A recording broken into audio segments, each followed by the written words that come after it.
Yeah, good evening everyone. I'm just trying to show you guys what I bought from AliExpress. Just like an unboxing video of all I got from AliExpress, which is over here.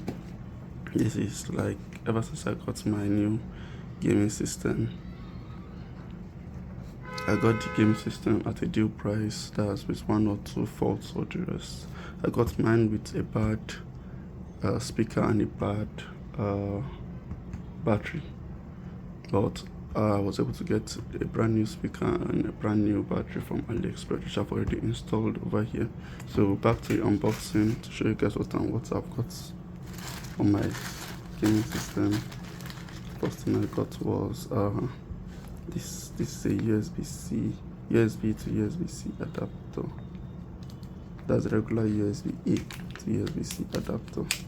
So this is what it looks like.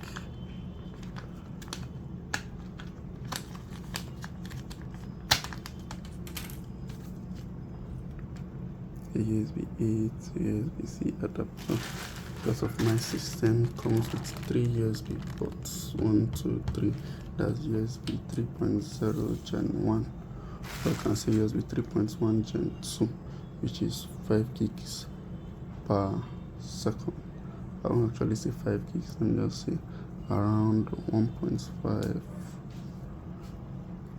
1500 megabytes per second, something like that range.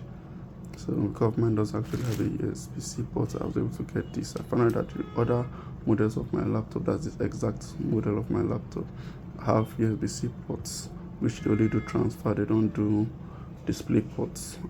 So you can plug an external GPU and you can plug it to an external display. So I got this. I also got this. So this is just, since my system already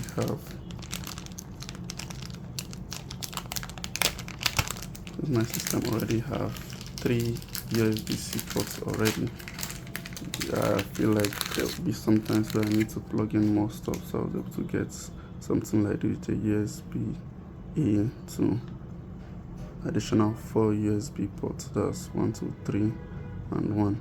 Note guys, these 3 USB ports are facing us here now at 2.0, which means it's maximum of 600 megabytes, and this is the only 3.1 Gen 1 ports or 3.0 Gen 1 ports.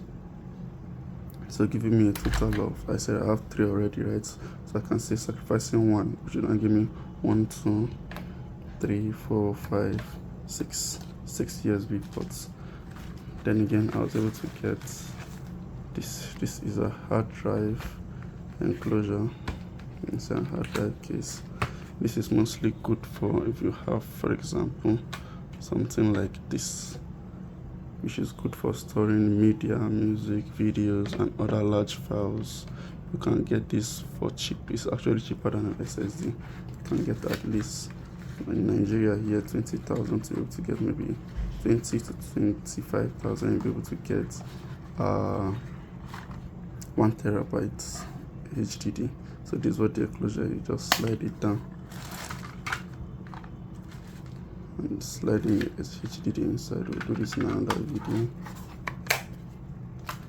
And it also comes with a pretty long USB-C to USB-A adapter. Is quite different from the regular short USB cords we get from other type of code.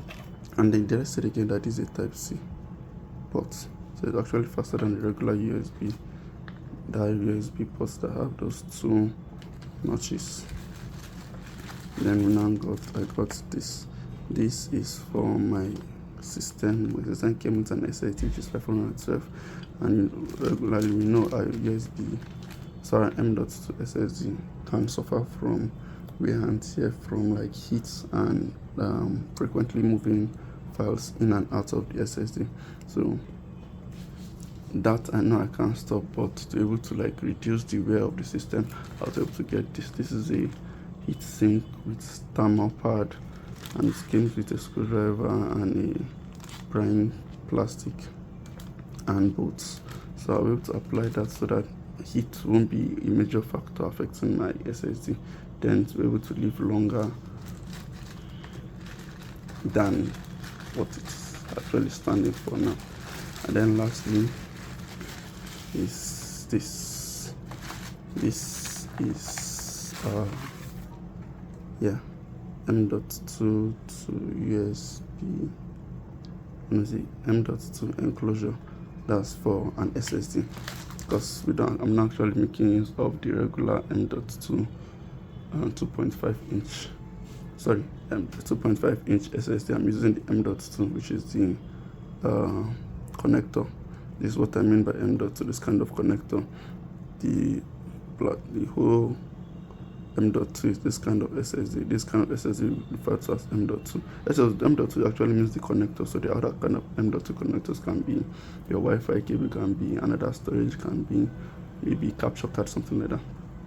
But this is what my SSD actually looks like, and that's why I was able to get this as an external M.2. And so this actually works both M.2 and SATA.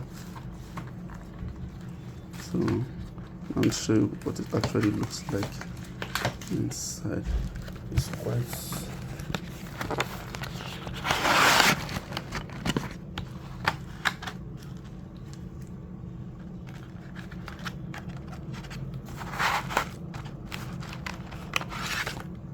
so this is what it actually looks like. It's quite big. But yeah, so now I can use an M.2 external, and this actually gives me the speed of that 1.5 megabytes per second, faster than my HDD. And if I have to add an 2.5 inch SSD to this, it will still run at 600, because the interface itself doesn't support any fast kind of transfer. Then watch out for the next video when we now do each others, applying the SSD to each and then testing them out. Thank you.